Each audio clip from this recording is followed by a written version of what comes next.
Okay, reality check. Liz is in the trunk of this car and she is dead.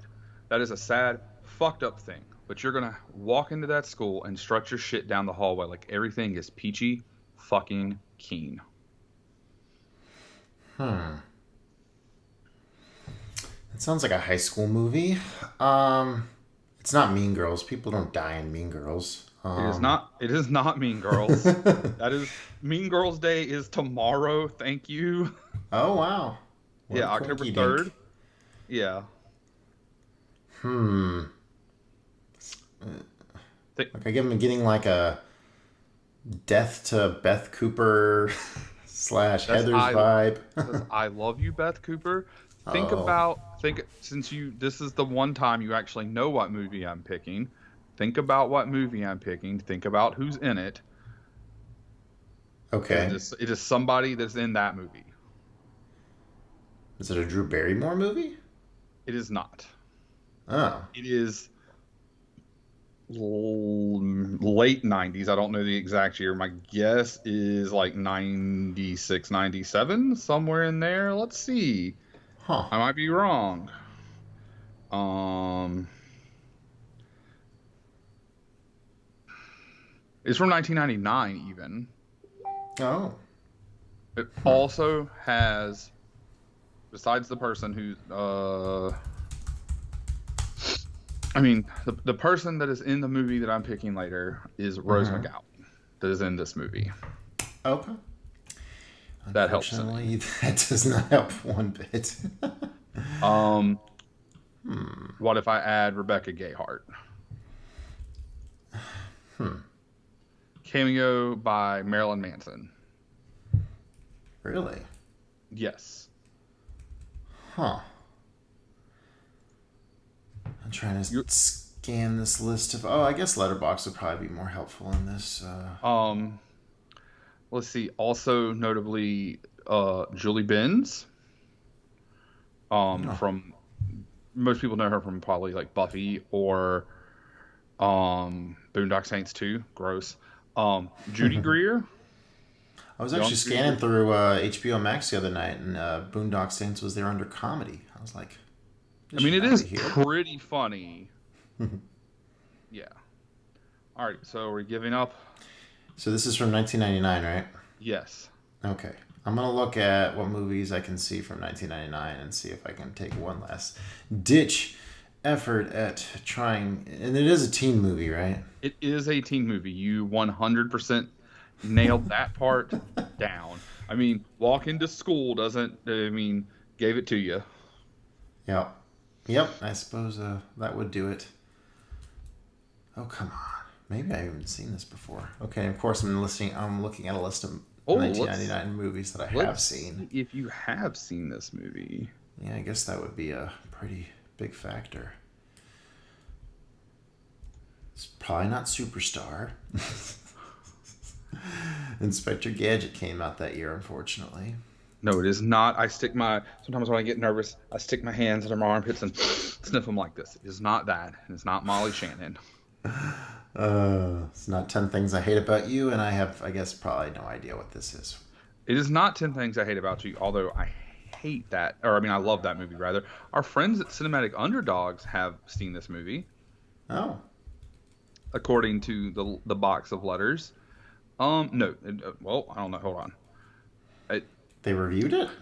I don't think they reviewed it, but they have activity that they watched it. You have not logged this movie on Letterboxd, so it is Jawbreaker. Never heard of it. What's that about? Ah, okay. So you have three girls, which are Rebecca Gayheart, Rose McGowan, and Julie Benz, and they are the three very popular girls in school. They Mm-hmm. have a fourth friend who is part of their clique. It's her birthday. They go to kidnap her for her birthday, and when they go Huh. to kidnap her, they put a giant jawbreaker in her mouth and then duct tape it and then throw her in the trunk of a car. And they go to like, take her shopping or whatever it is they're going to do. And the jawbreaker, like one of the huge jawbreakers, is now lodged in her throat and she is dead. Mm. And it is all about basically now Rose McGowan's character is like the queen bee, and is trying to maintain that and keep this a secret. And this other girl saw them putting her body back in her bed to try to do the cover up. And so she's a nerdy girl, and they turn her into the new fourth person, give her a new identity. And so yeah, that's what it is. And now I know.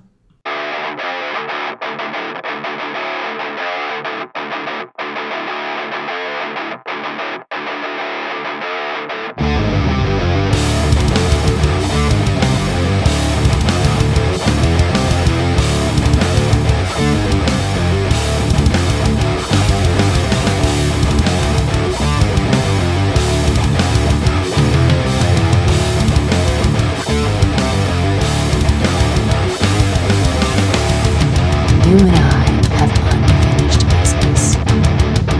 Oh? And what's so stinking about it? The moment of heart-rate feeling, spirit is something. I think this just might be my masterpiece.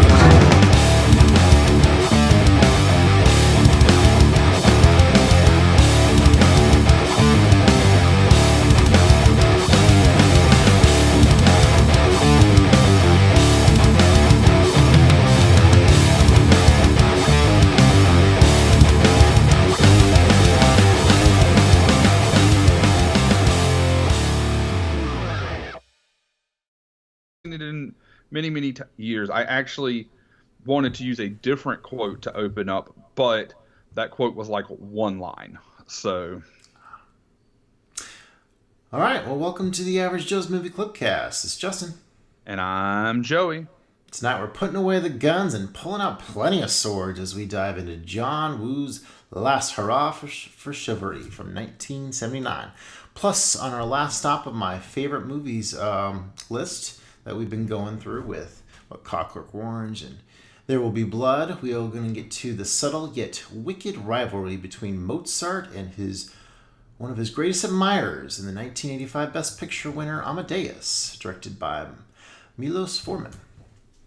And just a heads up, we do discuss our full thoughts on these films. So if you've not seen a movie, just skip forward to avoid any spoilers. Or, as I always say, go watch them and come back. Yep. And if you want to be a part of the Movie Clubcast, hit subscribe, the bell notification. Yeah, we're here on YouTube. We're also in the podcast engines as well. We'd love to hear from you. 100%. All right. So, new job these days, huh? Yeah, new job, which I think I might have had it or might have got it right after the last episode. I don't remember. Oh, okay. Yeah, but just retail life.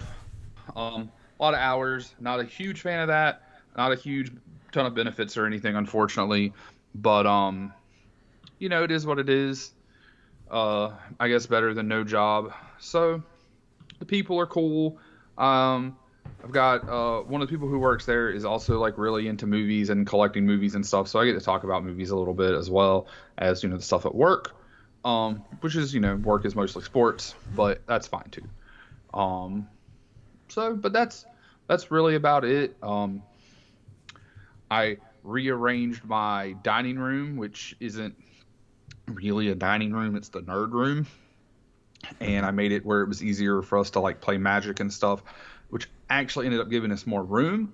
So Carl ended up with a second shelf, so now he's got all of his Criterions on a second shelf, and I have space for me to get a second shelf, which I desperately need. My media shelf is full, and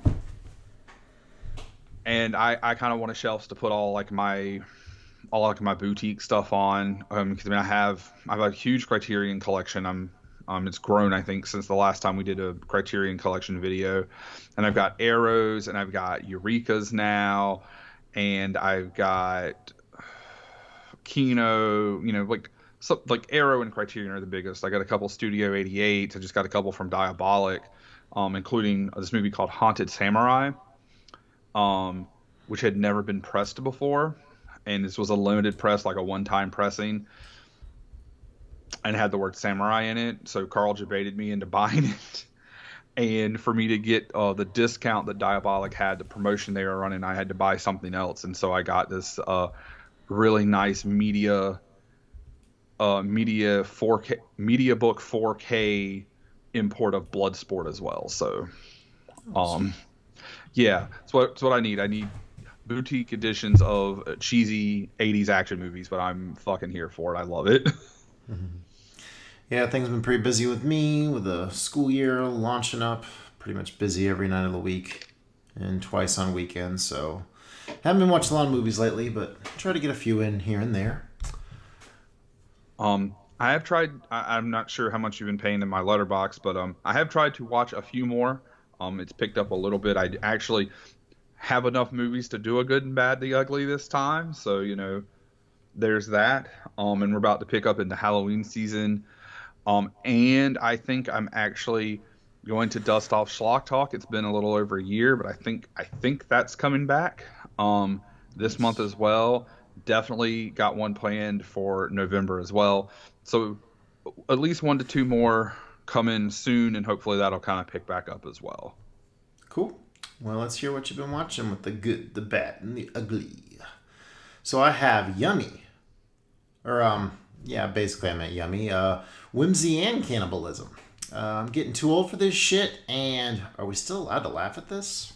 Man, I wonder what the getting too old for this shit could be. I wonder. I have Donald, Schlocky Fun, and Am I Crazy? All right, where shall I begin? All right, let's just get it out of the way. Riggs!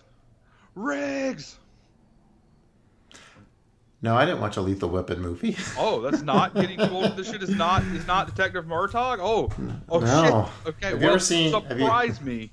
Have you ever seen Trainspotting? I have not seen that. Okay, so that's the British heroin movie, and they made a sequel with Ewan McGregor. Came out a couple years ago, and my buddy Marvin had me watch as part of our movie club, and yeah, it was interesting going back into that Danny Boyle stylistic world again. Definitely not as good as the first one, and a lot of a bunch of old friends kind of dealing with the the ramifications of what happened to their past. Won't spoil what happens in Trainspotting, but it was an interesting follow up. It's neat to catch up with all those characters, even though I was really only attached to Ewan McGregor in the first one. Some good music, and yeah, Trainspotting 2, not the most pointless sequel, but it was an enjoyable ride. Take it or leave it. The first one's definitely good. Fair enough. All right. Am I crazy?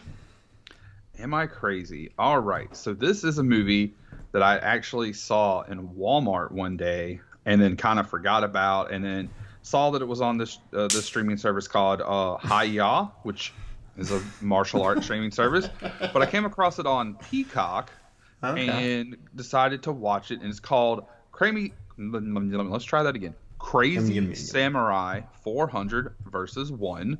Okay. And on Letterboxd, it's called Crazy Samurai Musashi, but it still has on the picture 400 versus 1. So how old is this thing? 2020. Oh, okay. So it's pretty new, relatively. Anywho, so for sure. kind of the. I like the concept of this movie. Is just basically this one badass samurai going through in one take, with the camera kind of falling behind him, third person, like a video game almost, fighting just waves and waves and waves and waves and waves and waves of samurai, until eventually every once in a while he runs into a boss and then fights them, and he drinks water to heal himself. I mean, it really kind of felt like a video game. There's one point where the enemies would die and you could see them roll off the screen so they could reuse the same samurai to attack him over and over and over and over. It's funny talking about it, but watching it got really old. There was hardly any dialogue. There was no story, no world creating, no world building. I believe my review akin it to something like porno having better world building than this movie. But if you just want something where one dude just murders a million dudes, or I guess 400 dudes, this is the one for you, and it's free on Peacock. So pretty bloody. Surprisingly, no. There was very little blood, or very little CGI blood. Definitely, like I think on my review also said I like this because there was also like a person. No, that's in a different movie. But there was just the waves of enemies, and I was like, man, I really like this better when it was called Kill Bill. Like, just did it better. But this was probably, had a quarter of that budget, so that's, fair. All right. Let's go with Yummy, Whimsy, and Cannibalism.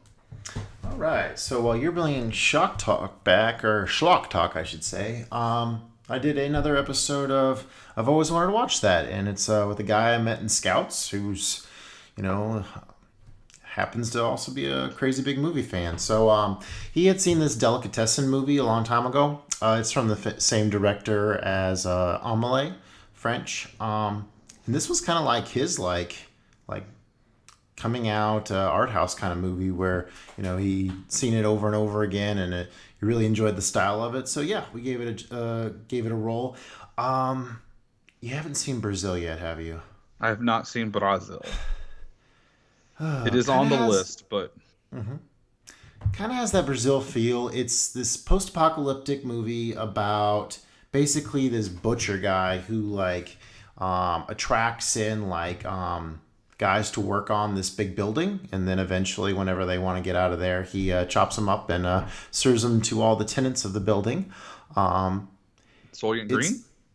a little bit. It has this kind of moody noir feel to it. The practical sets are incredible throughout because it's kind of a bottle movie because it's all taking place in this one apartment building. There's these legions of guys that are notorious. It's a really strange concept because they don't actually have food. They use beans in order as a kind of tender, and there's these guys kind of breaking into the house at the same time as all this conflict is going on between our main character, who is the newest steward, and the relationships he develops. I mean, I guess a whimsy part I could probably kind of describe is, so the butcher's giving his old lady the the business, they're getting down boning, but the whole house is basically going to the rhythm of this guy's humping, because this one girl he has a crush on is beating a mat, and there's these other there's this other part where they're doing this squeaking on the bed, and there's just this whole rhythm to it, and it's neat how such a kind of disturbing movie can have this whimsy to it. But yeah, it's a weird one, and it's one of those kind of movies where they're not really explaining a whole lot about the subplots. It's all done through visuals.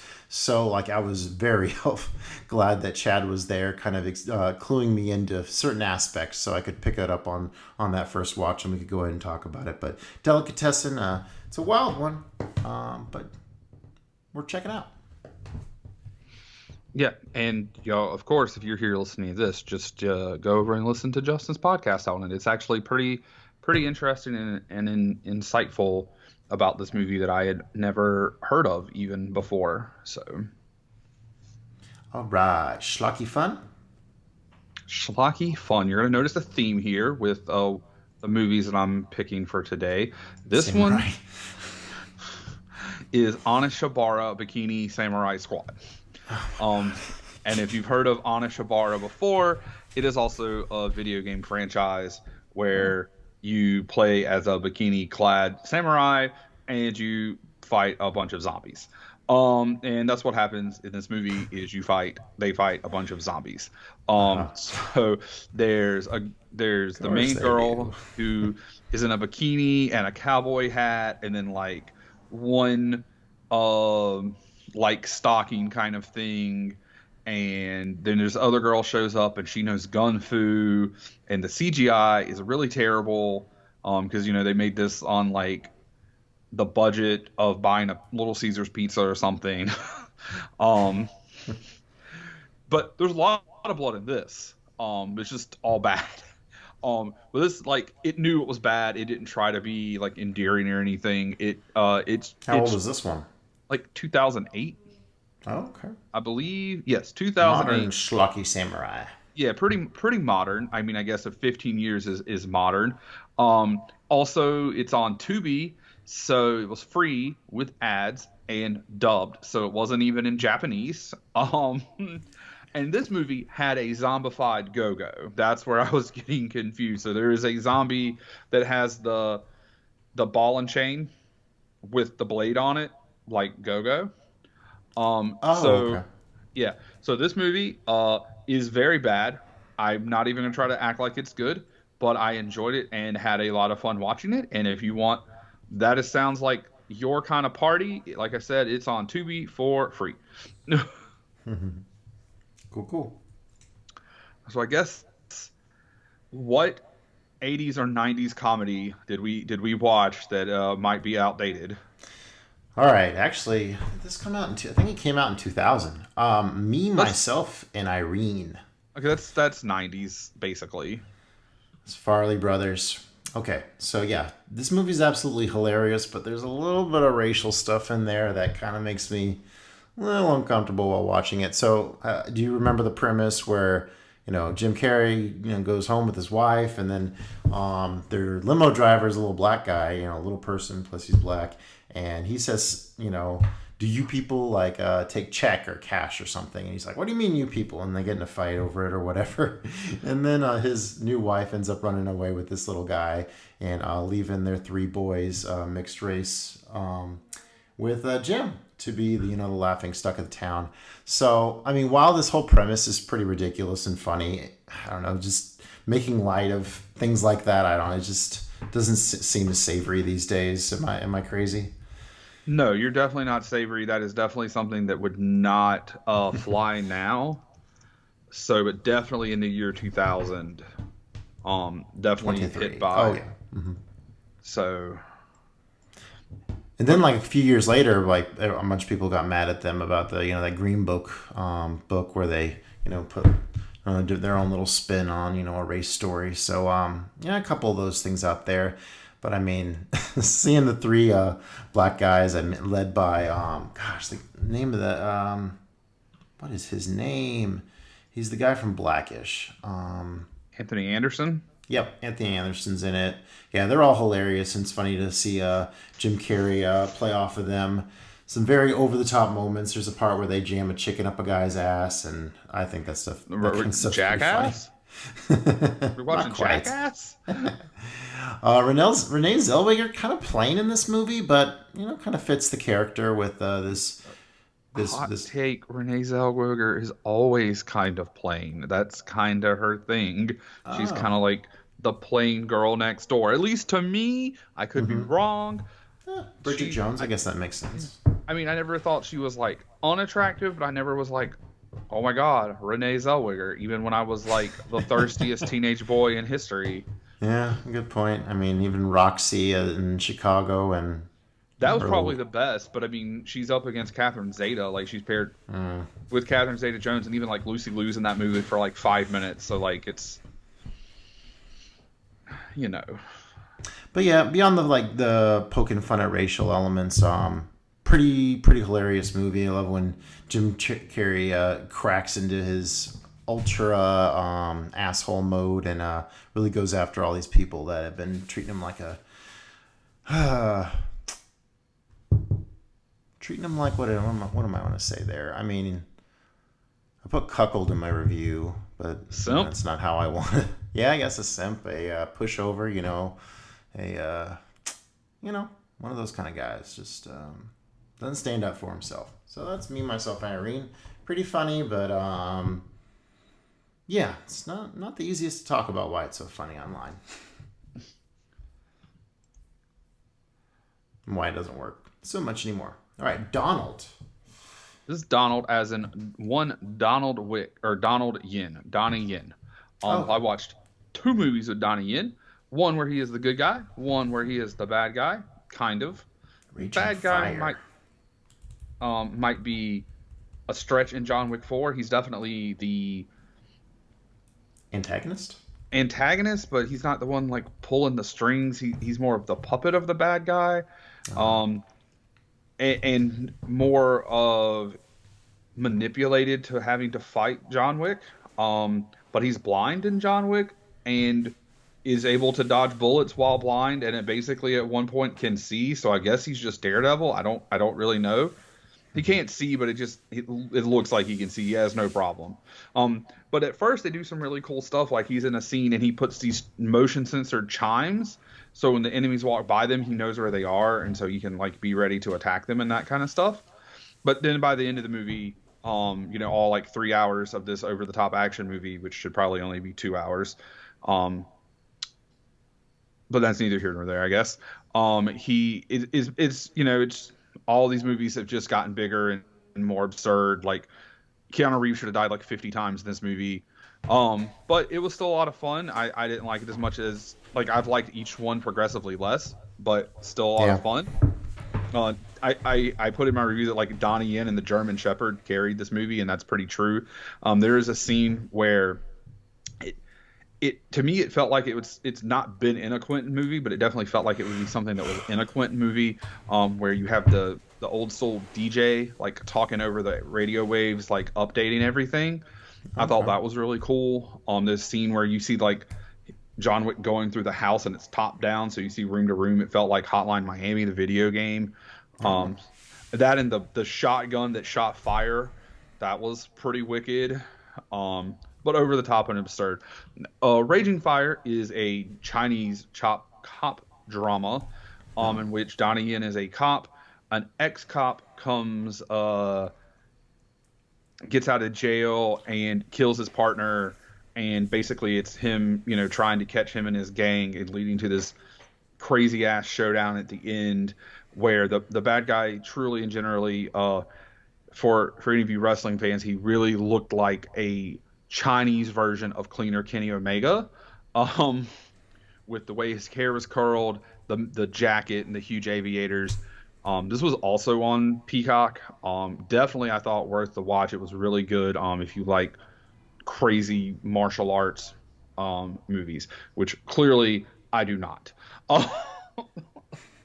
So, but yeah, that was it. John Wick 4. How the hell was that also on Peacock? It was on Peacock or Paramount. It was on something.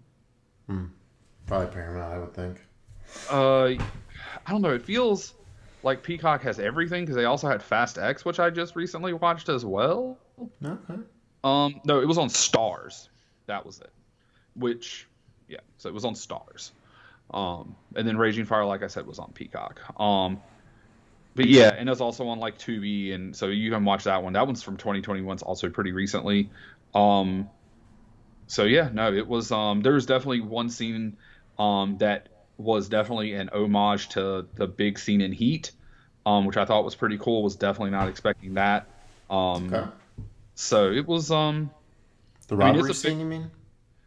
Yes, but like the escape. Okay. I guess, but yeah, it just a big dumb action movie, with a little bit of cop story thrown in there. So, but like I said, a lot of fun. Right on. All right, our feature movies. So we'll start with yours. You picked Last Hurrah for Chivalry, directed by John Woo. It's a story about two killers for hire in ancient China. The two assassins are master swordmen with no allegiance. They decide to help out a local merchant seeking revenge against a kung fu master. All right, so dug up a few, actually very little fun facts for this one because, there was only one. So we both, I think we mentioned in the last cast that this was just put into the Criterion Collection, Spine 1174, and that's the only fun fact IMDb had about it. I heard a lot of people talk about this genre. It's kind of homaging, was it wuxia or something? It's wuxia. But it's not the first wuxia movie we've done. We did Zen, I think in season 1 or 2, or maybe but yeah, wire fu. It's wire fu. So your Crouching Tiger, Hidden Dragons, your heroes, those kind of things. Those wuxia, the is why if you read my review, I did it as WOO, as in John Woo, Woosha, because I definitely Look at you. felt like John Woo just without guns. Yeah, So I can see that. yeah, But literally, I guess it means like martial heroes. So yeah, this kind of Chinese ancient martial arts action kind of movie. Oh yeah, and apparently John Woo was paying an homage to his mentor, martial arts innovator Chang Chi. So okay. now you know. All right, tell me about. I think you know the story a little better than I, because yeah, this one kind of struggled to keep my attention other than the awesome fight scenes. So let's dip into it. Well, so first of all, I saw when you were going through that you actually read that you watched it in Cantonese instead of dubbed, which surprised me. I thought maybe something was lost in the dub, maybe where it didn't translate and it was harder to keep up with. But it's been a little while because I watched this thinking we were going to record like a week ago. But essentially you have the main character, the divine sword, the divine blade. That's the guy in the red. That was like the main guy the whole movie. He was the one. The best way I can say that I know how to describe it from memory currently is he's the one who he beats up the people making fun of the children. The guy in the red, I guess, was during the wedding and was either the main bad guy or the prince, the young master. So it opens. I think it must be the prince. Yeah, the prince / young master. So it opens. He's the one wedding. He's the one that's flying around at the end, right? Yes, he flies around at the end. That's what I'm talking about. Mm-hmm. Which does get a little wonky because the whole reason he was looking for somebody was to kill this other guy because his skills weren't as good. But then he's like flying around doing crazy shit. But maybe it was the sword because he does get, he's like a level 1 fighter with like a level 10 sword or something. So anyway, it's the young master's wedding. He has forgotten to invite this one clan. They show up, and by forgotten, in quotations, he didn't invite them because they were the enemy. They show up with like a pig head. I kind of expected like a horse head to show up or something else, a cow head. Anyway, they get literally right to the fighting. He ends up entering the young master, and he kills a bunch of the people, and Ultimate Badass Hombre has taken over like the area of the province. It cuts to the next scene, and you see the guy who ends up he might have another name, but I think he's like the Divine Blade. He's like protecting some kids, beats up a dude, and then he goes and stands over the wall of a brothel to watch this girl play the zithar, and then another guy like falls upside down out of the tree, and he's like drunk and has a gourd. And he helps him drink from the gourd or whatever, or the pouch or whatever you want to call it. And then for some reason he leaves, and the Divine Blade leaves, and the other guy like falls inside the wall and goes and talks to the girl playing the zithar, and apparently they have a relationship of some sort. And you find out that he's like a mercenary, and he kills people as mercenaries do. There's some more story going on, and then this other guy randomly is walking down the street. I think he's the guy in all white, as you described him. I do not remember names. Anyway, some dude accidentally touches his sword in passing. Dude gets pissed off, kills him. The Divine Blade guy is there, but he doesn't have his sword because he doesn't have a sword most of the movie, despite being the Divine Blade, or at least the first part of the movie. And then so they kind of tussle, and then they the advisors of the young prince or the young master are trying to find someone big enough and bad enough to face badass Ultimate Hombre. That's the goatee. That's goatee guy, right? I think that is correct. That is usually 70s goatee. Goatee means bad guy usually. Yeah.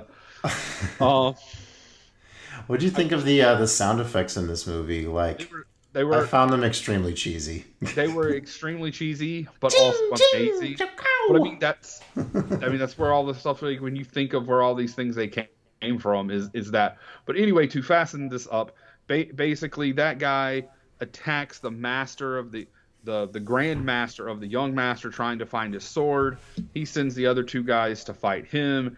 They kill him. Then they go to fight the ultimate hombre. They fight the ultimate hombre. There's a freaking betrayal. And then they fight the ultimate hombre. It's crazy kung fu martial arts. Story is fine. It's not a great story, but it's good enough. It's revenge, and like retribution. So there you go. That's the story with a lot of, like Justin said, ping, ting, wah, all of that, as you would expect from a late 70s Chinese wuxia movie. Yeah, for the most part, yeah, I was like, oh, talk. Ooh, fight. Talk, fight. So, yeah, I was like, I think I was just kind of in this mood to where I was like a little checked out in the talking scenes, and then whenever because the action's so dynamic. Like first, like that opening wedding fight, you have like the goatee guy like puts this huge blade on the end of the stick, and so he has this huge spear sword thing, and I think it's a glaive. Okay. I think it's a glaive. I could be wrong, but that's what I think it is. Okay. I had no idea, so your guess is way better than mine. But yeah, I just like how like the choreography looks so good in the back and the front, and it's like cameras moving around, good stuff. A lot of weird zooms in the opening. Little short, funny moments, I guess they were going for at times. Yes, very dynamic fight scenes throughout. Because, I mean, we have a scene in, like, the rain. We have one by, like, a campfire. My favorite one was later on by the candles. There was one in, like, this... Oh, the candles were sick. That fight was sick. Yeah, that's by far my favorite. That's like the second to last fight, or the next to last fight. So it's... Right. It's up there in shenanigans. There's that really cool fight where there's, like, this hut... and the guy in white and one of the mercenaries are battling it out, and one of the mercenaries gets crushed by this hut, but then he like bursts out of it and goes after it, and the fact that I think they're both dressed in white, it gets pretty bloody between the two, so very cool moments there visually. How many John Woo movies have you seen? I believe I'm up to 11 John Woo movies now. Holy shnikes. Let's take a look, because that would be 4 this year. Oh, wow. Yeah, I've seen Broken Arrow. I've seen Mission Impossible 2. I've seen Hard Boiled. I've seen... What's the one that's packaged with Hard Boiled? The Killer. The Killer. And I've seen this. I think I've only seen 5. So I've seen The Killer, Face Off. Uh-huh. Oh, yeah, I've seen Face Off, Hard Boiled, too. Last Hurrah for Chivalry, Mission Impossible 2, A Better Tomorrow, Broken Arrow. Been a hot minute since I've seen Broken Arrow. I liked it a lot as a kid. Didn't know it was a John Woo movie, but liked it. Hard Target, which I watched this year, which is I also watched A Better Tomorrow this year. Better Tomorrow was his first movie with Chow Yun-fat, so it's before The Killer and Hard Boiled. Okay. Hard Target is with Jean-Claude. And so it's an American one, like Face Off and MI2 and Arrow. Paycheck with like Aaron Eckhart, Ben Affleck, and okay, that's John Woo too. Yep, John 7. Woo. And then he has 2 movies called Once the Thief. I've seen the bad one. I have not seen the good one. And then he had a movie that was like straight to video in Canada called Blackjack, and it stars Dolph Lundgren. It is not good. It's not even like funny saving moments. It's bad. And to be fair, it was included in a box set I bought at the pawn shop. It was like 13 martial arts movies, and it had that one, and it had a movie called Laser Mission with Brandon Lee, which I also just recently watched. That movie, on the other hand, is hilariously funny, where you randomly jump from Cuba to Africa, and they don't tell you that. You just figure out because they were talking about Cuba and then talking about being in Africa, and he's doing like his best Bruce Campbell and James Bond impersonation. It's terrible, but everyone should watch it because it's great. Did you notice with the music, like at times we would get these kind of 70 funky beats, kind of like this was like some kind of modern Bruce Lee movie, but it was, set in ancient China. It is. I did, and I was going to say about the fight scenes, like and this might be where you're trying to get to with how many I've seen. It feels the action scenes, while there's no like the gun fu that you expect from like the Killer or Hard Boiled or the stuff that like in Face Off. I'll even so go far as to Replacement Killers. He produced it. It also feels like a John Woo movie because of Chow Yun Fat, but Definitely got the slow-mo already going on here. yeah, he's got the slow-mo. There's no guns akimbo. I think they do end up fighting in a church at one point. There's no dubs, but like the action style, how it's slick and how he frames and films stuff, like you can tell it's John Woo. Like, and this is considered his first like true masterpiece. So Definitely a great fighting movie. Some of the standout parts about that, the one in the rain, the goatee guy starts like demoing how to like kick this guy's ass, who's like has armor on him. So cool stuff there. There's this one battle where like all these guys like dressed like they basically look like the Foot Clan, but they're dressed in white. They're like springing out of the ground, attacking them, and that goes on and on and on. Good stuff there. And I think that ends with another one of those examples of the chain being used in a fight, and that leads to one of them getting killed. Crazy behind bars fighting sequence. oh yeah, dude, that was nuts. Where they're like just trapped in this like little thing fighting. Climbing up and down it. This sleeping fighter guy. Oh man, that was both so dumb and stupid, but also like really good at the same time. Like it was that this is so dumb. Like, but it works. Like I don't know why it works, but it does work. Just And then going back to the candle scene, I think that whole like the bad guy like putting I guess that was alcohol, or I guess that some kind of fuel. it was either alcohol or just oil. Just Yeah, it's probably just oil, but him like spitting it out and like setting people on fire in the candle room, that was a lot like it reminded me of the Claw from Enter the Dragon. It was kind of that level of kind of a pretty cool moment in a martial art movie. yeah. And I thought when the one guy figured out what he was doing and like poured the oil out, and he like put like I thought he was going to like turn it into like a Molotov for a minute, and he didn't do that. So I was kind of sad. But the end of that fight scene, Talk about when he stuffs the wax on top. yeah, yeah. Well, because at first I thought he was just gonna put like a rag in it and like light it and throw it. And I was like, oh shit, all right, things have escalated. But then you get to the end of that fight, and you get the big kind of shocking moment, the first, I guess, shocking moment, or really truly shocking moment, where the straight up mercenary betrays the sword of the divine blade. And he was like, yeah, I was offered I don't know, $500. It's not dollars, but 500 monies to kill you, and then stabs him in the neck and kills him. And you go to his funeral, and that was the first kind of crazy, shocking moment.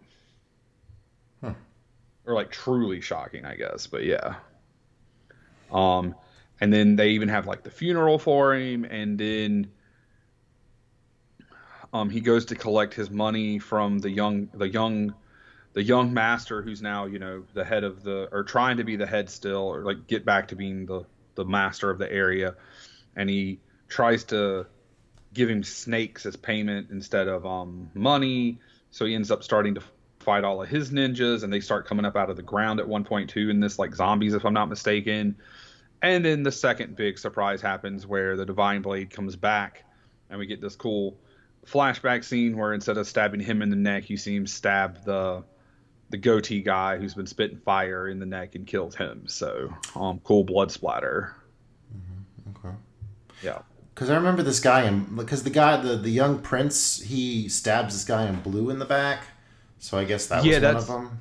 That was his like main advisor, who's basically like, you're a piece of shit and I'm not going to stay here. And then he like throws a spear into his back and kills him.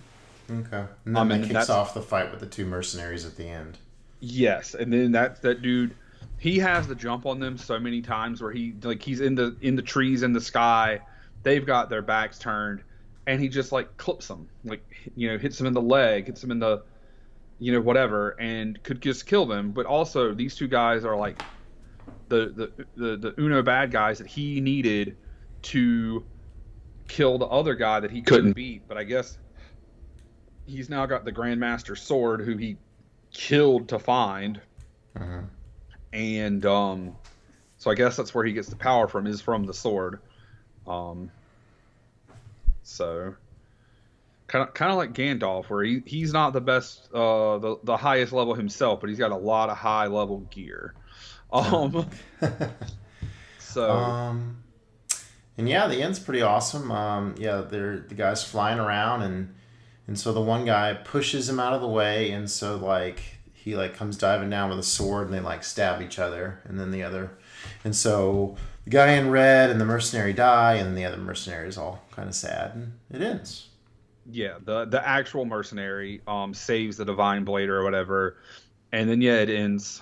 So on my copy that I watched, because I have Eureka John Woo 2-pack, it also has the Hand of Death in it, which I believe has Jackie Chan, if I'm not mistaken. So I'm pretty excited for that. But I watched the trailer to this. They give everything in that trailer, which is crazy. That I always complain is why I don't watch trailers. And it's a trailer from the 70s, but I guess also you're also just watching it in the theater. You're not. Was it in English? The overdub was. But when they would show the actors and stuff talking in the clip, they were all talking in Cantonese. Oh, okay. I'll have to take a peek at that. Yeah, I didn't even know this had a dub until I was watching a YouTube video where a guy had mentioned that it was one of the features. Because I'm assuming you watched it on the channel, the Criterion channel. Yeah.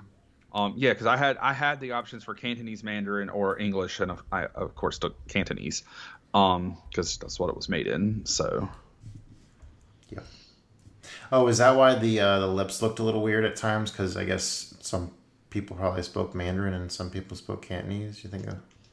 Could have been. The 70s. That's how they did in Italy, right? Yeah, I didn't notice that, but I think also a lot of times a lot of people talking weren't really in frame, and there was also so much fighting, so I didn't actually pay that any attention.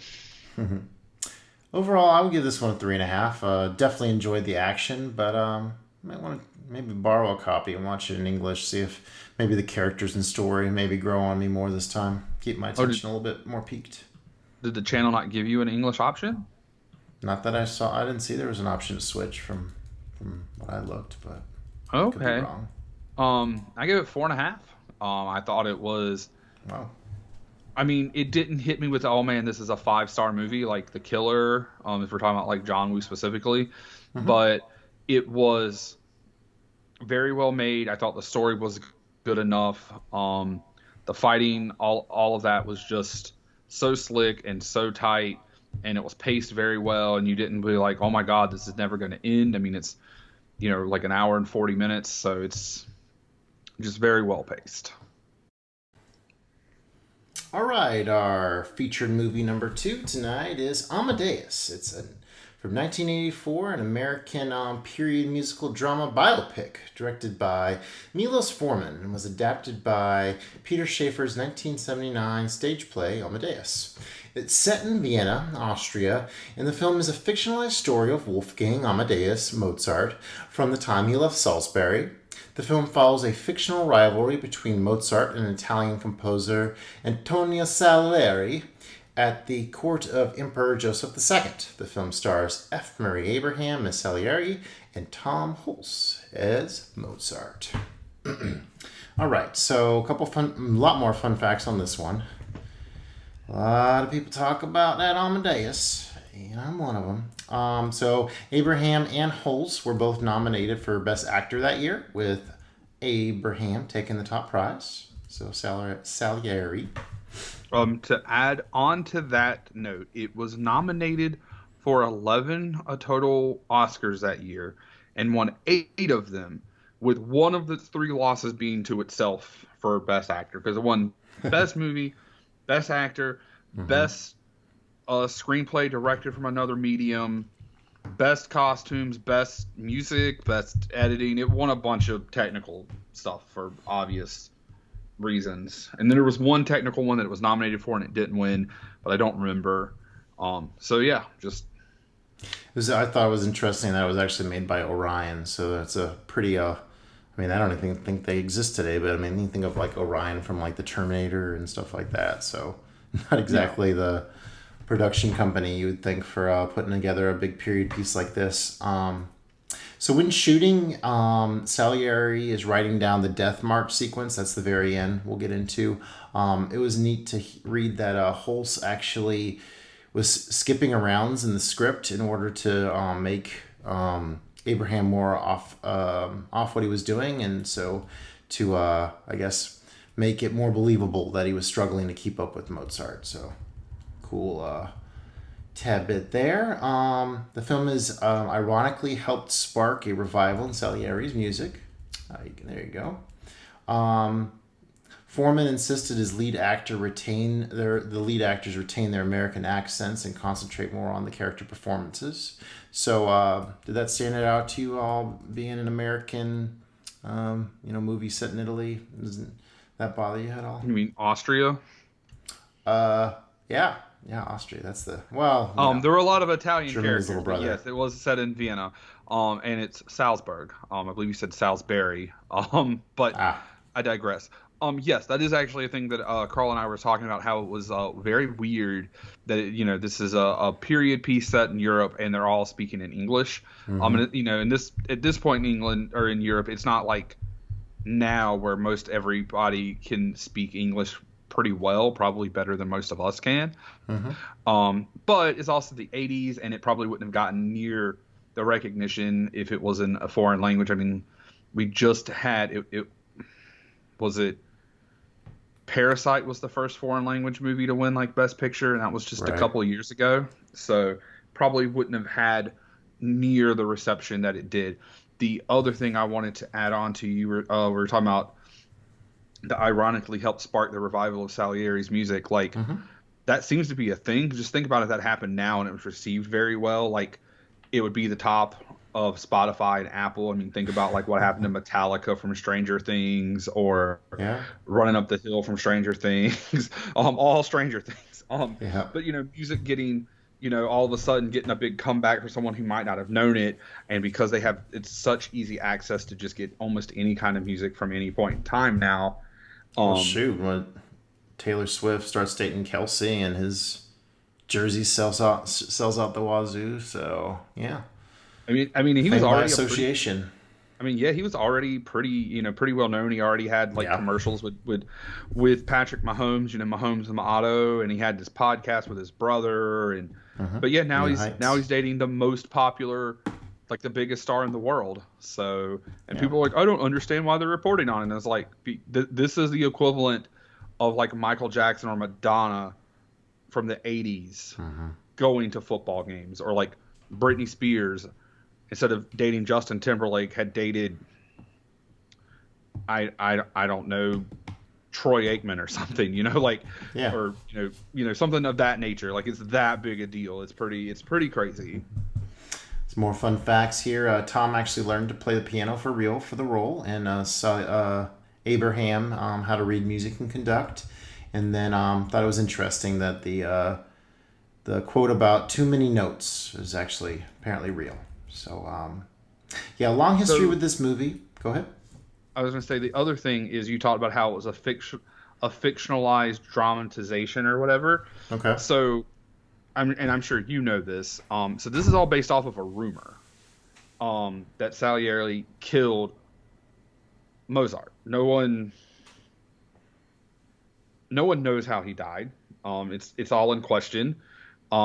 But it was a lot of rumor that Salieri killed him, and at the time, as far as we could tell, Carl and I looking stuff up last night, is the two of them held each other in highest regard and esteem towards one another, which they kind of show that a little bit in the movie, at least face to face in public in the movie, and I'm sure we'll get into that in a bit. But I just thought it was really interesting. Basically, this is almost like a fan fiction, essentially, because we don't really know if this is what happened. And then we were talking about things in English, hearing going from speaking in English to doing some of the operas in foreign language, but then also some of the operas in English was a little weird. But no, it's It's definitely an interesting piece, and I'm glad that because I never even really knew this. I mean, I guess I had heard of it, casually or whatever, but I'd never really given it any thought to watching it or anything. So, thanks, fam. No problem. Yeah, I have kind of a funny story with that. When I first saw this, I rented it at a Blockbuster with 8 Mile, and the clerk at Blockbuster looked at me kind of weird, just like, well, that's a hell of a musical contrast for you. And I was like, huh, I guess so. And then later, Christina, who I'm now married to, actually got me the DVD and a piano book for a Easter present. So that was quite nice to have kind of a themed present there to go with this. So, can you play piano? Nope. So you got a lot of use out of that book, eh? I dabbled a little bit. You know how it is. Dabbled a little bit. Fair. It's always kind of disappointed me at the top of this movie that it's so dark and grainy, but then I guess it pays off a few minutes later whenever we flash back to young Mozart, and we get these pomp and circumstance ballrooms and stuff. So a little contrast there, but what'd you think about it's a long movie, so how did that go down for you? Actually, outside of the shenanigans it took to get to watch this movie, the movie itself, I mean, it was 3 hours long, but it was paced, 3 hours on the dot, which is kind of odd, but it was paced very well. Period piece movies are usually pretty long, especially in that time period. But I thought it had a lot happening for a movie that didn't have anything happening. There was no big fight scenes. There was no big, like, a murder or anything like that. So for, It covered a lot of ground, though. Yeah, it covered a lot of ground. And I guess real quick, I will delve in, since I mentioned it, the issues of getting to watch this movie. So when pretty much any time we're going to watch this movie for the podcast, I go and look on Letterboxd and see how I'm going to have to access it to watch it, kind of thing. And this was showing the day before. So today's Monday. So I watched it yesterday on Sunday. So I think it was up till Friday or Saturday. It was still showing that it was free on Prime. And so I get home last night to go to watch it, and it's to rent. And to rent it was like $4.50 or whatever. It was no big deal normally, or whatever, $4. But due to some fiasco with, I had a payment coming out of my bank account that hadn't posted, and a part of my check that was being held that wasn't in, I legitimately didn't actually have $5. Yeah, I was wondering about that a little bit, but yeah, so I paid something through PayPal, and so even though it was paid, it hadn't posted out of my account. And then because I'd done mobile pay, part of my check was being held until tomorrow, until Tuesday, because it wasn't Monday, and so Monday was the first bank day, whatever. It was stupid. So I was literally just in a situation where I did not have the actual $5 to do it. I would tomorrow. But anyway, so Justin sends me the $5, and the Amazon account is my roommate. So I go to send him the $5. His debit card's expired. And every time he calls the bank is like, no, your card's fine. And he's like, no, I'm looking at my physical card. It's expired. And they're like, well, there's nothing we can do for you. So his card's expired. So we have to go into Amazon. We have to go and find Amazon Prime rentals, put my debit card in. But somehow, even though we share this Prime account and I order stuff on it all the time, my debit card's not on there. But there's like several temp cards from where I do like Quad Pay or Zip or something like that. And so it's like we have to delete all of those. I have 2 old work addresses on there where I'd sometimes get stuff delivered there. We had to delete all of those. We're just cleaning all this stuff out before we get my debit card in. Then we have to make sure that it's charging my card, but when someone orders off of the actual Amazon account, it doesn't default to my card. It defaults to his stepmother's card.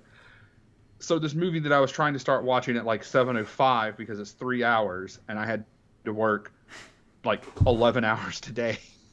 We didn't start watching until basically 8 o'clock.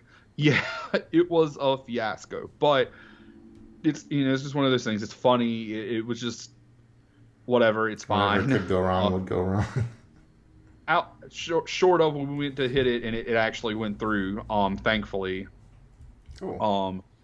it was not the. I won't go into it. We had a fiasco ordering a wrestling pay-per-view one time that took like days to get the money cleared up and back to the right people. Oh, wow. It was crazy. Yeah. So. All right. So back to Amadeus. So the movie opens with the servants checking on Salieri, and he has cut himself all up, and so he gets rushed off to I guess probably the hospital first to get patched up. I just found it very interesting that this is kind of when the classical music really kicks into high gear, and we contrast between this dying Salieri and these ballroom settings, and maybe I guess giving us kind of a taste of what's coming up for most of the rest of the movie. Obviously the music's great throughout, but I think the theme of like composition, this movie is like second to none in terms of like music, like being described, and then like actually hearing like what's going into the page and so forth. It's very well done in that regard. Are you much of any appreciation for classical music? I mean, I don't like sit down and listen to classical music. I obviously, sure. I think it's very beautiful, and obviously I appreciate it. But it is one of those things when it's in a movie. I think it's like a great soundtrack to a movie. Mm-hmm.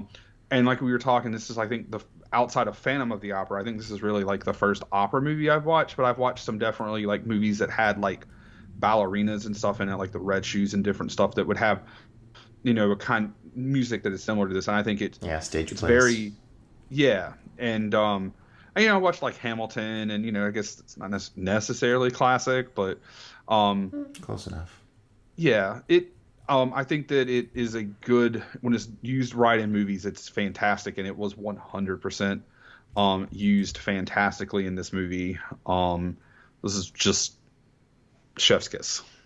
So pretty classic story structure here. We got this priest coming to Salieri. He's in basically the nut house, and he's like, "Hey, I heard that you're accusing yourself of killing Mozart. Can just admit to what you've done or whatever." And then he launches into this interesting diatribe about music, and he plays a tune and he doesn't recognize it, and then he plays another tune and he has this whole big flashback to his like glory days of being a composer and stuff. And so you definitely get a little taste of what Salieri is about. But then we get he starts playing that recognizable Mozart tune, and he's like instantly knows what that is, and he's just like, yep, I had a feeling that was Mozart. And so that really sets up this huge feud, because he's like, ever since a little kid, he's always like been jealous of this child prodigy who toured around Europe and was this musical sensation, while he was born to this brute father that he prays to God that he can show off his musical talent someday, which results in his father croaking. And so then he ends up as the court composer in Austria. He takes he prayed he prayed and prayed and prayed, he would be chased and this, that, and the fifth, and he was never do any of these things if he could be like Mozart, essentially, be like Mike, and so he takes it as a sign when his father just croaks over that that was his sign, and he's a court, like you said, he was a court musician for, was it King Joseph or Emperor Joseph? Emperor Joseph II, the brother of Marie Antoinette. Okay. Yeah, well, he keeps saying he said twice his sister Antoinette. So, so that's the time period we were in. We are pretty close through most of the movie to the French Revolution. So that's the kind of the time period we're in, I believe. Great scene as Salieri's thinking to himself all these wonderful accomplishments Mozart's had ever since a boy, and looking around this ballroom for like this distinguished individual. But no, he wanders into this room and finds this this pretty wacky guy, trying to bone this lovely chested woman. So how about that laugh? That laugh is absurd. Yeah, it definitely felt like it was like Joker-esque, or something like that. And I thought it was interesting that like Mozart is in there. He's basically like playing hide and seek with this girl. You got in here that it ends up being his wife. I wasn't sure if it was or not. Yeah, I didn't know if marries that her was the eventually. same girl. Mm-hmm. Well, I know he gets married, but I didn't know if it was that same Oh yeah, same girl. Which I guess, to be fair, that girl. I mean, she was very what did you just say a minute ago she had a about her lovely boobs? chest. Lovely chest. Yeah, her titties were tittying, as the internet would say. Throughout the whole movie. Didn't expect them to see them like you do later on. I was just like, whoa, was not expecting that, which apparently is Not part a of good the moment for director's her. cut. Mm-hmm. Not a good moment for her. Oh, bro, when we get, I have another thing to say about that scene when we get to that scene. But And apparently, Holtz he based this laugh off of a director he worked with, but who apparently did it in an identical manner. But he has yet to ever say who that was. So I guess we gotta dig into his filmography and see who might be a cackler. A heavy theme here is Mozart hates authority. I mean, he's this prodigy. He's like this music god, and the fact that everybody wants him to be this normal man of a composer, definitely. and trying to censor his ideas and stuff, and So them criticizing his flair for extravagance, it kind of reminds me of talking about movies a lot, because a lot of our movie peers out there are into some real subtle affairs in terms of movies, and I like chickens getting shoved up asses. I mean, a little over the top can be my cup of tea a lot of the time. look, whatever your wife does to you in your bedroom is between you and her, fam. I mean, you definitely, you and I specifically have where we interlap and it's glorious. Where we don't interlap, it is very far off. And I think we've picked that out pretty well. Yeah.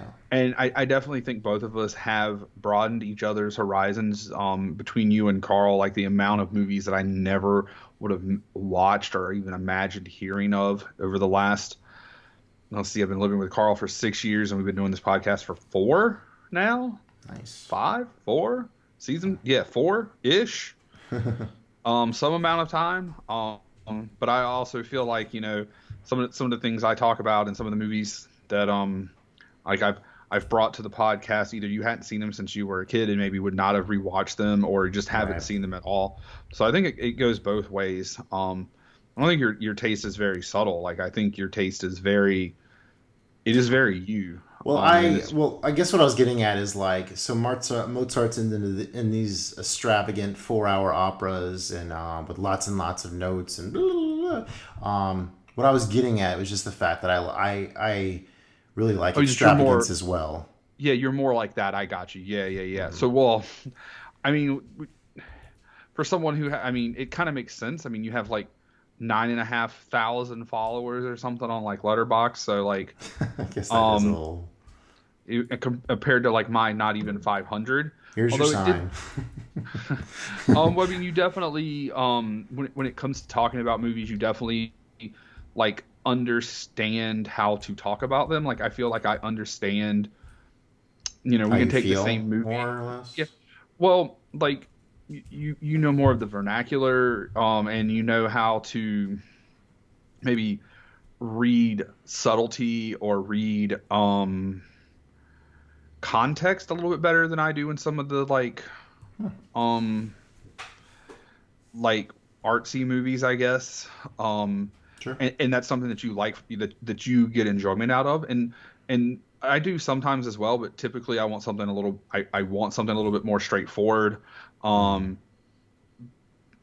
all the time, but most of the time. And so for you to, like extravagance, I mean, that really makes sense. And I think a lot more people do tend to watch movies for the not so subtle, and, they don't want the 4-hour cut of Lord of the Rings, except for they do, but they don't, they don't want that movie. They want, whatever, Fast and the Furious or something, even though those are long as shit now too, for no fucking reason. But yeah, no, I get that. I feel like that's a pretty accurate statement. Wanted you to take a moment, I guess, to talk about the costumes, since you really keyed in on that whenever I asked you how it was going, and then your review. Oh well, I mean, that was one of the things why we like looked up why they won the like if they won an Oscar for that. Like the costumes were, I mean, for as far as we know them to be depicted as, from books and history and all of that, they appeared to be spot on. They had these, everyone had the powdered wigs, the crazy crazy hats, and they had like the masquerade. Like I guess it wasn't a ball, but it was like a masquerade pool hall kind of place or something that they end up where he's The costume playing party? the songs. Yeah, I guess it was a costume party like at a bar or something or something of that nature. But I mean, it definitely felt it did a very good job with that and like the horses and the carriages and how they did the sets of the city and the places of immersing you. Apparently, it was filmed in Prague. So with that being a Soviet bloc city, there was it was a lot easier to make it feel period. Outdated. Yeah.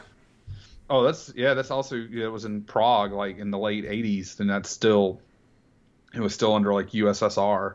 But no, I thought it did a really good job of immersing you in it and putting you there. It really legitimately felt like you were there with Wolfie and Salieri and his dad and the king or the emperor rather, and and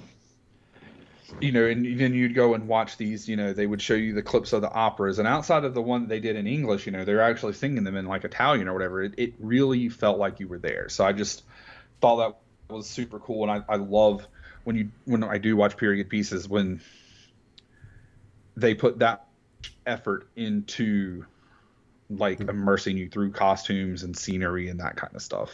Okay, very nice.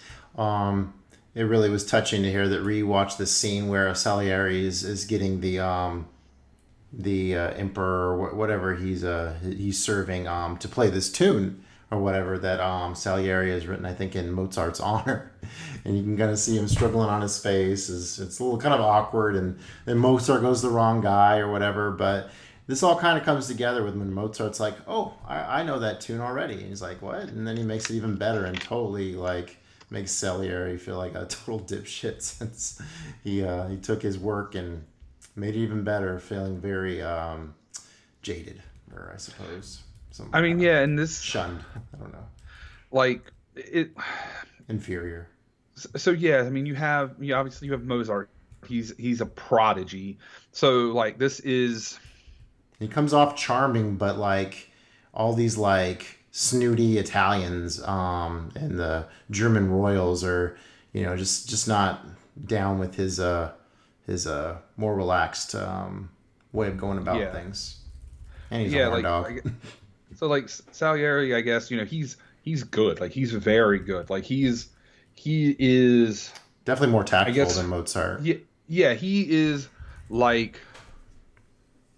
Josh Allen, like really, really good, but Mozart is like Mahomes, like he is, or Brady or Montana or whichever, like he is like the tippity top. And so it's like you're Josh Allen, you're like, I'm really good. I am like top tier, but then this other person is just that much better than you. So, an interesting argument between Italian and German, it kind of. Not personifies, but kind of turns the theme in a different way. We're looking at like the snooty Italians versus the more down to earth Germans or so forth. So amazing opera sequences throughout. Go ahead. That and also like when you think about someone speaking Italian, especially singing Italian, it's this language that like flows and it's very beautiful. Whereas German is a little more brash and Nine. Yeah, like and you think about the words and all of that. So yeah, it definitely feels like Italian would be more of a language that would be sung in that or like French maybe perhaps. But yeah, that was definitely a thing I noticed. That there was definitely that rivalry with the different people from different areas and then around Europe.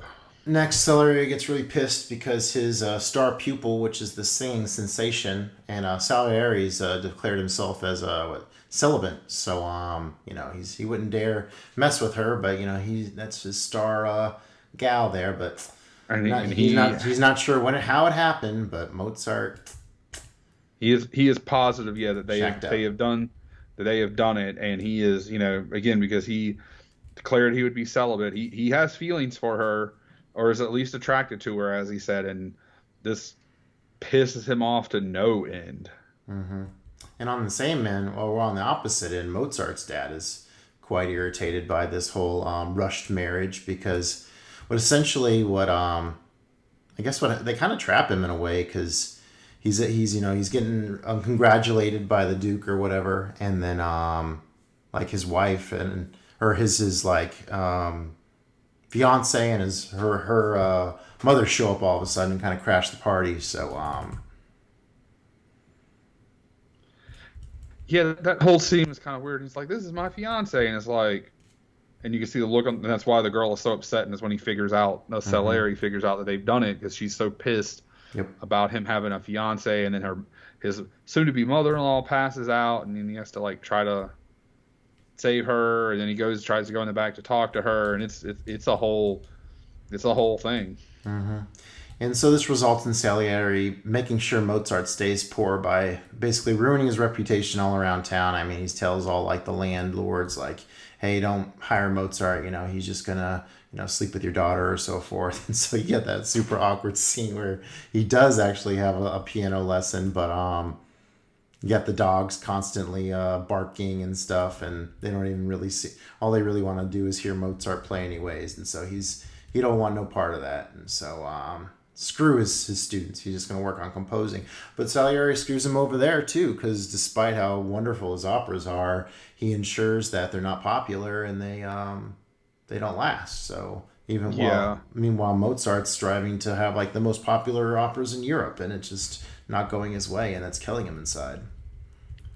Yes, and to the whole point where he can't even get students or whatever. There's a big student where everybody is having to, I guess, give samples of their work or whatever ahead of time, and Mozart's like, well, fuck that, I'm Mozart, I'm not doing this, and they're like, everyone's doing it. And his wife goes in with all of this music and shows it to Salieri, and figures out that he composes straight to paper with no drafts or whatever, and he basically tells her, he's like, I can have him have this job in an instant, but the cost is you have to come back here alone tonight. And she's like, I'm married, and he's like, well, that's the cost. And so she shows back up later that night, and she is ready to perform the service here for her husband and herself, and starts getting naked, and then Salieri humiliates her by bringing in the servant so he can see her naked, and shuns her away. So this is the part where I wanted to say something about that. Okay. So this man, he has made his vow of celibacy, correct? Yep. But this is his chance. This is on top of all the other petty shit he ends up doing throughout the movie, where we talked about a second ago, throughout the whole movie he fucks on his plays and all of that, while outwardly saying, oh my god, I love them, I'm here, blah blah blah. He has a chance. This dude has screwed his girl, and now he has a chance to screw Mozart's girl.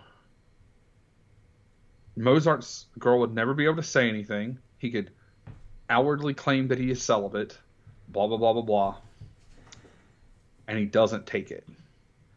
And I don't know if that's the most big dick energy, I'm just gonna fuck on you another way, I humiliated her, but I'm not gonna do that, or if that's the most bitch move, because he had the chance to even the score plus on top of doing all the other stuff, or just back out of it. But I thought it was very interesting that I think, especially in more modern things, since the 80s, that definitely would have went with him sleeping with her as part of the revenge tactic. And I just thought that was something that was interesting.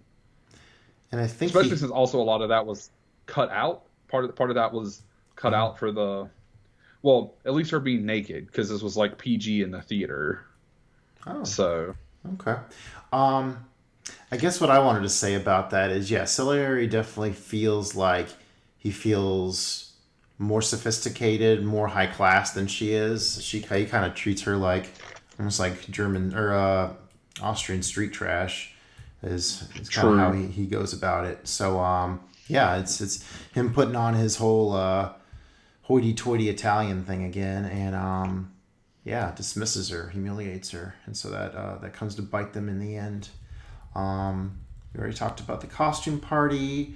This is about the time when Salieri gets the maid to start spying on what's going on in the house, because things get pretty shaken up with Mozart's dad coming. He doesn't get along so well with the wife, and yeah. So on top of all this nonsense with not getting students and his opera's not lasting, now he has trouble at home.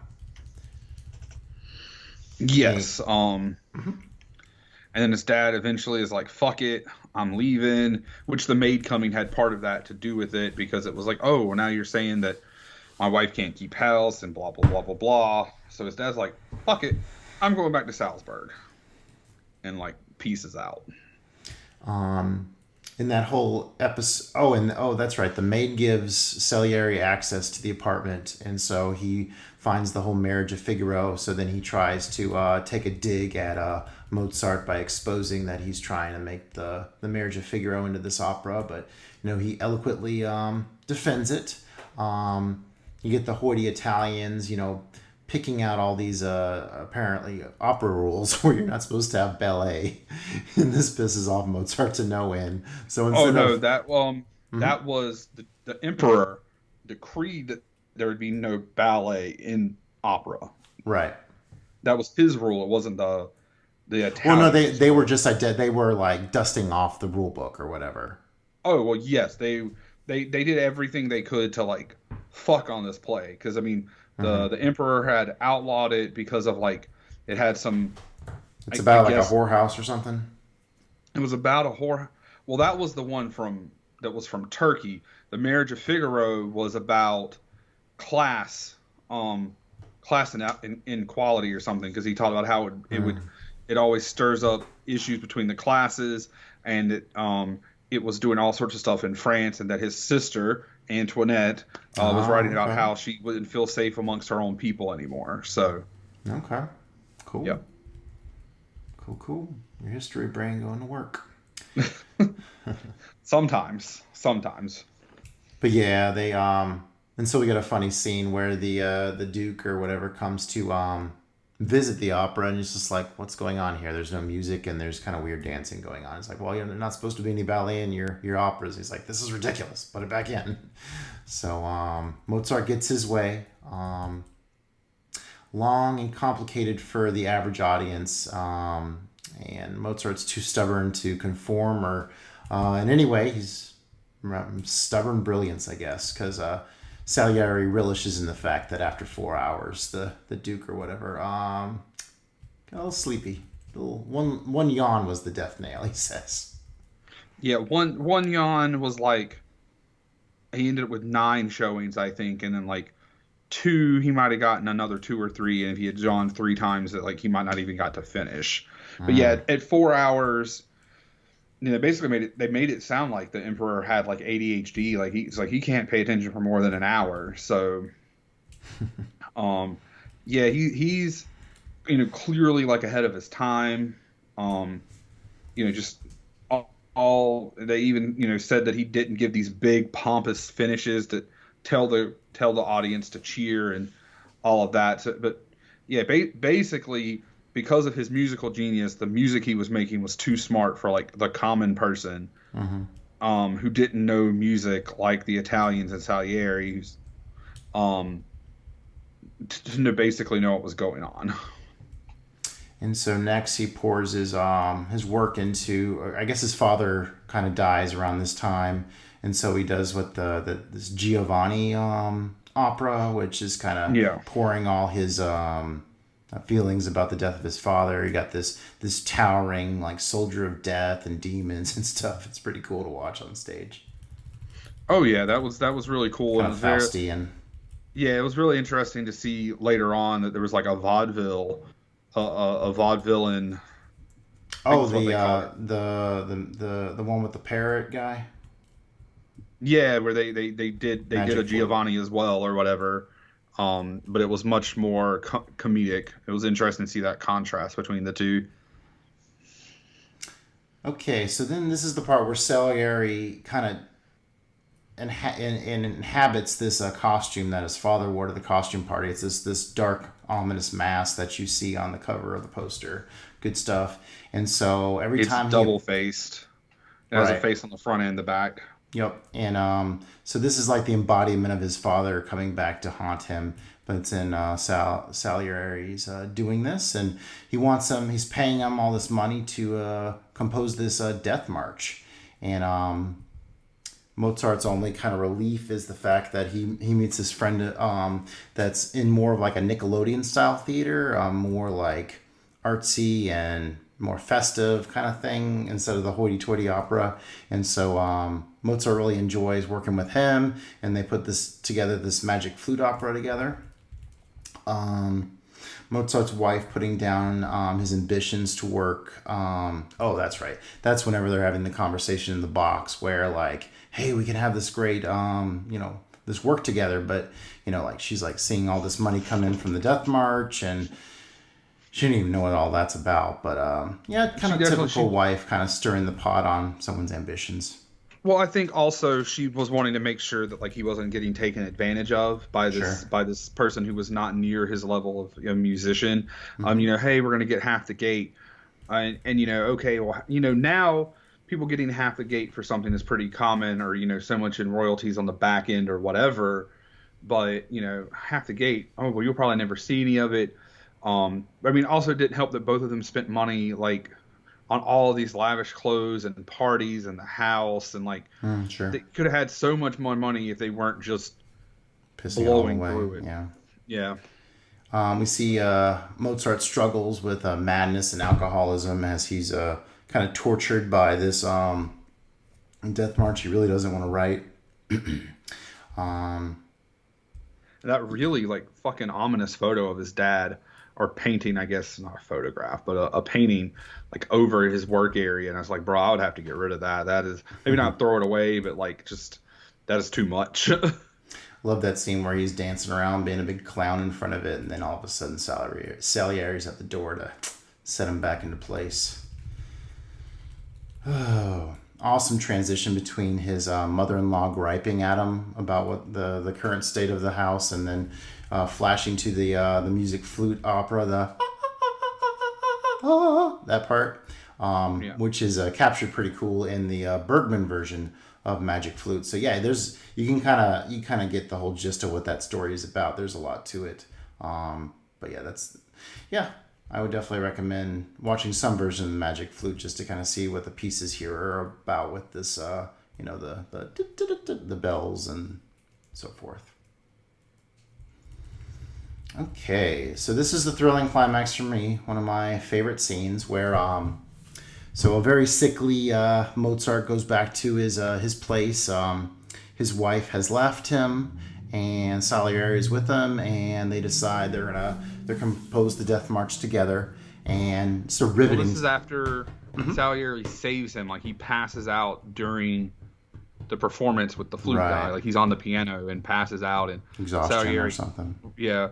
Or, alcohol, liver poisoning, or, cirrhosis of the liver, or maybe detoxing. He definitely just looked like how a lot of people are depicted as being detoxed. So maybe he was DTing. But anyway, he passed out. Salieri saved him. They spend the whole night. Salieri tricks him because someone's banging at the door. And he thinks it's the guy in the mask, not knowing that it's Salieri. And he tells him, hey, tell him to go away. And then... or to ask for more time. It's his friend from the other opera, and they're checking on him, but they give him half the gate, which Salieri says is from the masked guy, and says there's 100 more ducats if you finish by tonight or tomorrow night or whatever. Good point. And he's like, "There's no way." And then that's when they start going through. And then he asked, "Can you help me?" And he said, "Of course." And so then they dive into it, and you see this. And this is the scene where you're talking about the fun facts. Where this is the scene where you're talking about in the fun facts where the actor playing Mozart was intentionally reading the stuff out of order or whatever to mess up Salieri, so it made it look like keep him off balance. Yep. Yeah. So that's this scene. Yeah. So thrilling scene where Mozart's sitting there, and you just got to imagine that. So you got a whole orchestra. You got the basses, you got the melody section, and there's keys, musical compositions. It's tough stuff. But Mozart can put this all together in his head, and he's describing it and singing it. And Salieri's like trying to consume it and getting thrown off because I mean Mozart's just this whirlwind of like all this composition, and then we get these flashes to like his wife coming back, and there's a lot of drama built into it, and it's just this such a magical scene as if you've really studied music to see like them singing it coming to fruition on the page, and then it comes together so well. It's magical for me. So you're picking up what I'm laying down. Oh yeah, no, dude, that scene that is great, and I'm sitting here thinking about like he was a rock star. He's the equivalent of a modern day rock star. Like we're talking about, he pissed all of his money away.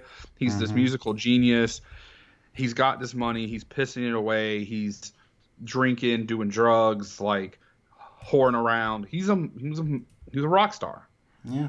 Dies way too young. Yeah. Dies the next morning.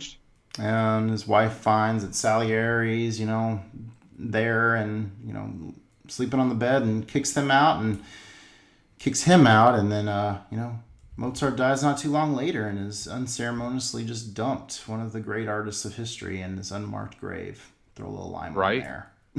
Very depressing stuff. Not even his own grave. I mean, I guess he was broke, but also, like, still, you would have thought that Salieri or the emperor or somebody would have put up a little bit of money to, like...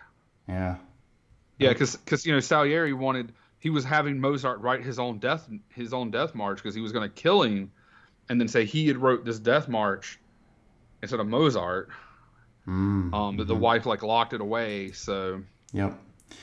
And then at the end, Salieri kind of laughs it all off and says, I'm surrounded by the fools of mediocrity. He is he's their leader or whatever, because he's surrounded by a bunch of real nutcases. But he as smart as he is, he just does not have the talent of Mozart, and it eats away at him. Yeah, and it ate away at him, and he just basically couldn't handle that he was really good but not great. Yep. Or he might have even been great, but he wasn't once in a lifetime. He wasn't Mozart great. Yeah. Yeah, he wasn't Mozart, and so yeah, that's just and we were talking about how this was it was a real life rumor that Salieri had killed Mozart, and it kind of ate away at him. And I do believe that we read that he ended up in an actual asylum. Sanitarium. Yeah, because of that. Welcome home, sanitarium. Crazy. All right, yeah, this is, like I said at the top, this is one of my favorites. Incredible masterpiece. It flies by. Most every time I watch it, I just, it's just sometime late at night, and I always get all the way through it because it's that engaging. So, Amadeus, it's a good one. Great period piece. What was your rating? Assume 5. Yeah, 5 stars. Sorry. I gave it 4. Okay. I again, maybe 4.5. I didn't finish the movie and go, oh my god, this was 5 stars. I did finish it and go, this movie is fucking hella good. Again, great. Yeah, I mean, great music, great set pieces. The story is very it's paced very well. Like everything about it is very good. Like I just didn't get that, oh my god, it's a masterpiece feeling at the end. But who's to say maybe that doesn't change if I rewatch it, because it's definitely one that I would see myself rewatching. So, or if I came across share it with somebody. Yeah, or came across a really slick collector's edition, I might come, because I need some American movies. Every movie on my wish list right now is Japanese, or Chinese, or Korean. There's a couple Milos Formans in the collection. Maybe one day. All right, so we are getting ready for our Halloween Movie Fest episode. Probably won't be doing a big old list of 50 movies, but we'll watch some spooky stuff, talk about it. We'll be joined by a friend and fan of the show, Ronan. He's from Israel, so it'll be interesting to catch him in the middle of the night. Hopefully he is ready to talk some spooky movies. So which ones are we going to be talking about? Well, for me, this would have been my rewatch pick because I've been alternating between stuff off my shelf and rewatches. So this would have been a rewatch, and I figured this was what I was going to suggest anyway that we did if we were going to do our traditional. We were going to talk about one horror movie and then kind of through everything else that we had watched. So that's why I just went ahead and picked it. That is Scream, which I'm sure if you paid attention to the opening where I was talking about Rose McGowan, and you also said Drew Barrymore, connect the dots, and it's Scream. You should have done a Scooby-Doo quote. Scrappy Dappy Doo. I did think about that. Oh, and I picked actually I let Ronan check out my whole Halloween list, and he picked out VHS. So don't know. I think that's a found footage kind of thing. So I believe so. It's been on my list for a long time. So spooky. We'll enjoy having him on board. Awesome. And I think my list this year is only like 16, 17 movies. So I didn't want to give myself 30 with the way I've been watching movies this year, but I did give myself some movies to go through, and I think we're going to try to do this one in the middle of this month instead of at the end, so it's a little different for us, but still be a good time, and we'll get 2 horror movies instead of 1. So in years past, it's been a while to like get me on the horror train and watch movies all through October and then actually want to get off of it. So it's quite the shift for me to go on to all one genre, but it's usually pretty rewarding since you see so much stuff you haven't gotten to yet. I mean, finally up to Jason Takes Manhattan. Oh wow, I've watched all of those because we did like Jason 4 one year for I guess Jason the Final Chapter. Yep. But then I just watched all of them later, so I've seen all of those. I think I'm finishing up the Saw franchise, or I'm going to try to, and then I'm going to do like one of those. You haven't seen any of those? Just the first one. Oh wow. Well, I'd only seen 1, 2, and 3, and then one of our friends wanted to watch them, so we got through 4, and then life's got busy, and so now it's been like a year, and I'm like, you know what, I'm going to finish it.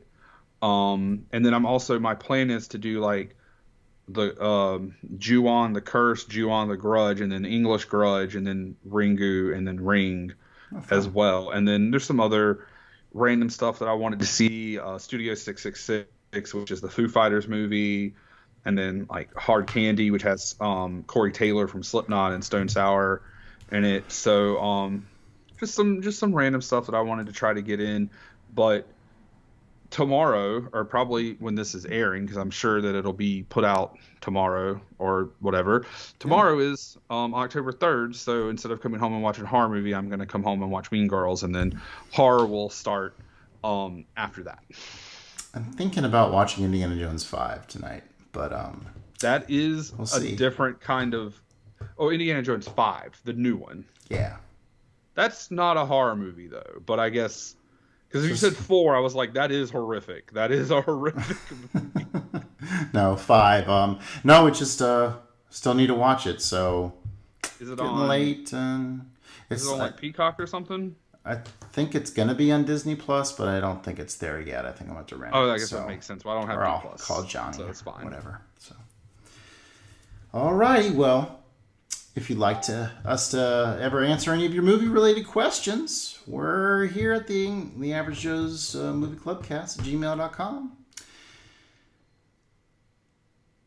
And the Facebook page and Twitter and both of our Letterboxd accounts. So. Indeed. So, Justin, as always, I have a question to ask you, sir. Why do we do this show? Because we love to talk about movies. In my awful opera falsetto. I mean, I know you played an instrument, but so maybe you could have busted that out. I could. My boy's playing. Oh, I forgot to mention Nolan's playing trumpet. So like that scene where Salieri is kind of tortured by the Duke or whatever, botching his song. It's getting a few of those vibes. Teaching the kid how to. He's a beginner, so I rag on him too hard. But yeah, glad you mentioned trumpets. Nice. Well, good night, everybody, and happy happy Spooktober, and we'll see you guys for Halloween. Join Mean Girls, Joey. Goddamn right.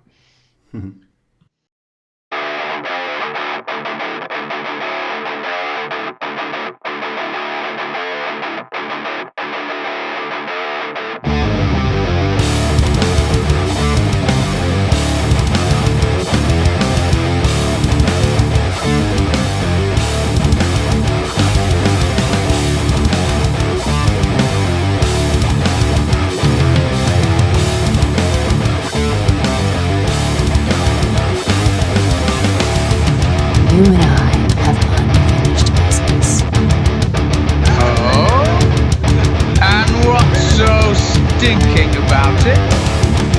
Nome Patria et Filii, Spiritus Sancti. I think this just might be my masterpiece.